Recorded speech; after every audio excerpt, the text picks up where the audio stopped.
What's up, YouTube? It's Todd Horst here with Tasty Tracker. I just wanted to give a quick update on the trades today. So we can see here the account sitting at 26.89, which is 162 down from the last update, which was that in and of itself was $67 down. And the first point I want to talk about is it's probably more important to watch the videos that I'm down than it is even to watch the ones that I'm up. Everybody likes to watch the ones where people are making money, but the reality is I make my money when my account is down, and it's confirmed when my account is up. But the positions I entered in episode 26 and here in 27 are my next set of positions, and so those are the ones I'm relying on in order to be profitable in the next month. So just real quick, I can see in the episode 26 I only have 25 views. In episode 25 I had 62, so and then 24, 45. So it is a bit all over the place. However, um, uh, I think generally speaking, the ones that I'm down, less people are watching, and I would encourage you to watch those more than even the up ones.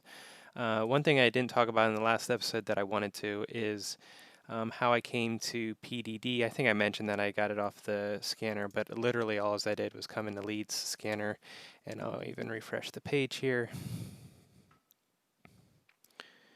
And we can see PDD. Here we go. We can see PDDs at the top. Again, I'm not sure if I said this before. I don't really like Nikola because they bank on hydrogen a lot. I don't think that's practical. That's just my opinion.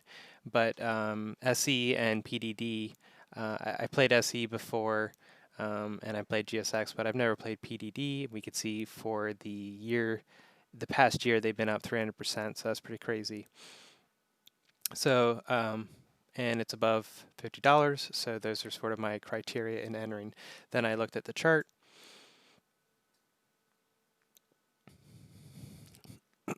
Excuse me. And it looked like we had a big red day. So that was the motivation for me getting into PDD. So let's get on to my talking points for the day. I already covered those first two. One thing, a lot of new traders or people that aren't making their own decisions, they're just following something, which I don't have a problem with. But they talk about wishing they got into positions. But in order to enter those positions, you have to get in them on red days and have confidence that they'll move upward. But instead, what a lot of people end up doing is on these down days, they end up panicking. And down days are completely normal, and in fact, they're necessary to validate upward movement. So if we go to SPY, we can see it's not going below 300. And I tweeted before, which if you don't follow my Twitter, I do a lot of little things that's probably the easiest way to communicate. But anyway, it's been testing 300 the whole way back since May 26th. Okay, it's been above that, continually coming down, rechecking, validating that it's where it wants to be, and then we can proceed upwards.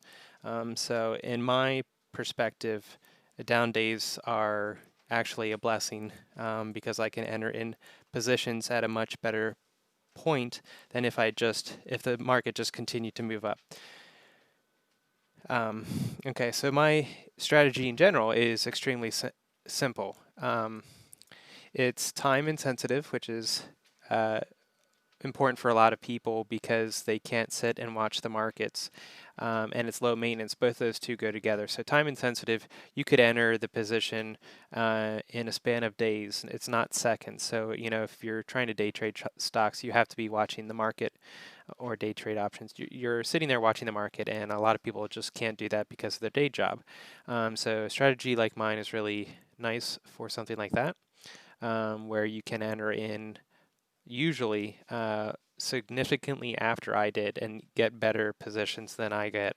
And so the second half of that is low maintenance. I don't have to sit there and watch the position and be paranoid. I don't have a stop loss set. I just have the closing order set for 50%, and I tend to not even look at this account. I do day trade on some other accounts, and those are the ones I'm watching, but for this account and a couple other accounts, whenever I get some free capital, I put it into a position, and then I check back. I do check the balance, like net liquidity, every day, but I don't really stare at the position and watch it do its thing. The other thing is, because these are so simple, easy to do, I did all these trades today on my phone. Again, a lot of people, if they're at work, they need to be able to enter them quickly. Took me probably 3 minutes to enter in the positions today. No big deal. Another quick point is you can never time the bottom, so don't even try, and don't beat yourself up about it. The style of these positions, I've said this before, they go red almost instantly, and they'll be red for a couple days until things will start going in my favor. I expect that, and so if I see red, I don't panic. I don't have to think, oh, should I get out of this position? Because it's a position I chose, I'm confident in my decision, and I don't need to worry about it. It doesn't keep me up at night. I know what I've done in the past has worked, and if it should stop working, then I will switch it up and evolve as necessary. And of course, losing is part of the game as well, so it's not like everybody's going to win every single position. So it's expected that you'll lose, just like down days are expected. So this is just, again, my personal opinion. People try to say, oh, the market was down today, I'm going to put on some puts. Well, you've already missed that opportunity. That boat has sailed. You should have done puts yesterday to catch the downward movement today. So unless you think it's going to continue to move down and down significantly, there's no sense in putting on puts. I would rather use the opportunity to, again, not worry about my existing positions because I believe they'll come back around, but instead focus on doing some bullish positions in an otherwise bear environment, even if it is just for the day. And so then how do I know which positions to enter? I have a general watch list of stocks that I play over and over and over again, and they're ones that I like, I feel comfortable with. I believe in the company themselves and their long-term viability. I don't really look at the specific numbers, but you can if you want to. But something like Amazon, I look at how much do I use Amazon, and I know I get probably 20 packages a week from Amazon, and I know there are a lot of people like me, so I believe in them as a business. I also use their cloud services as well, so it's just a huge company that I have a lot of faith in. But then I have a smaller subset of that list that I put an asterisk beside that I believe are coming up on the ability to put a position on. And that looks different for me. I don't look for a specific setup across the board because I've been entering into what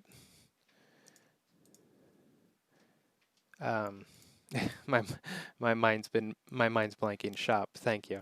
I've been entering into Shop almost constantly, and if we look at their chart, it's been going pretty much straight up. So if I was waiting for a pullback or a specific setup, I would not be able to find it. Of course, now it looks pretty good actually as well. Retesting. I think I did enter in a position in a different account today on Shop. Okay, so those are all the talking points I wanted to go over. So let's get into what we did today. Go into options history. Okay, so the other day I had opened up Sedge and PDD and Apple, and today I took COUP and W. W's been on my list for a while. I've just been super hesitant to get in because honestly, like, they're worse than Shop as far as their chart has just been insane. But we can see the past 3 days they've had red day. So I definitely believe in this company. at least for the short term, and they've been going up so much that I figured it was worth one position. Nothing crazy. COUP is one that I've played frequently and have had good success with, so again, they were down today, and with the market being down in general.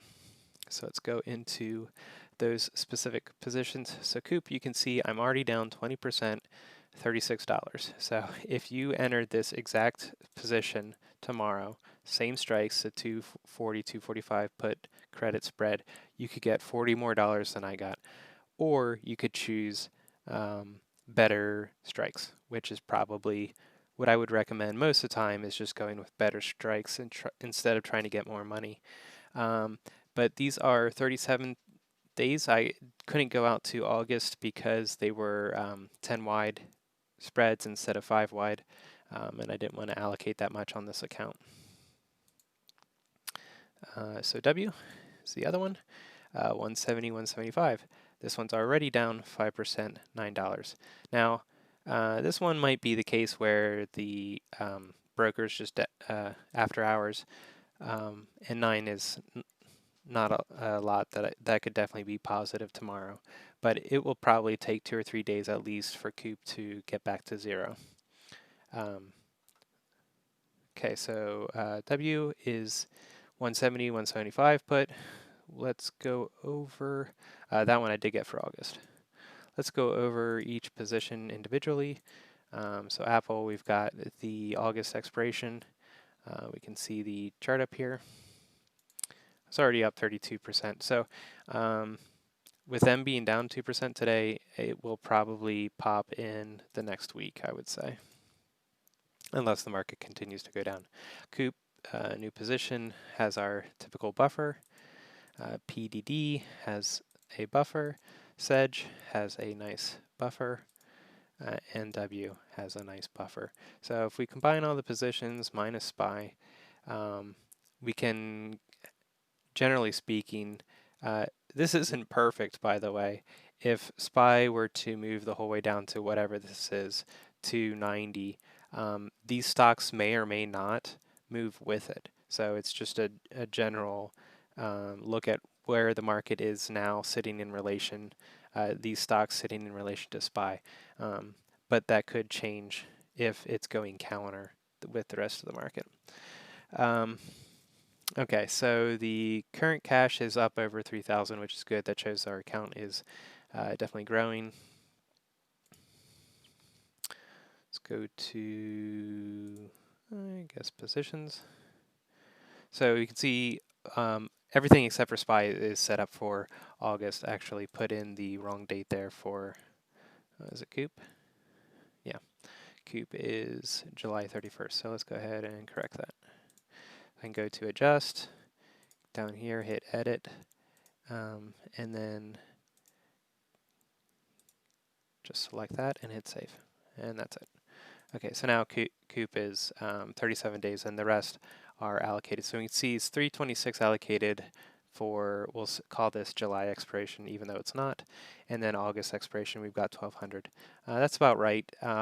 So after this, I might get 1 or 2 more into August, especially if Apple closes here soon. But then I'll start on to September, starting to fill that month up. So I think that's all I have today. Thanks for watching, and if you have any questions, let them in the comments below. Thanks, guys.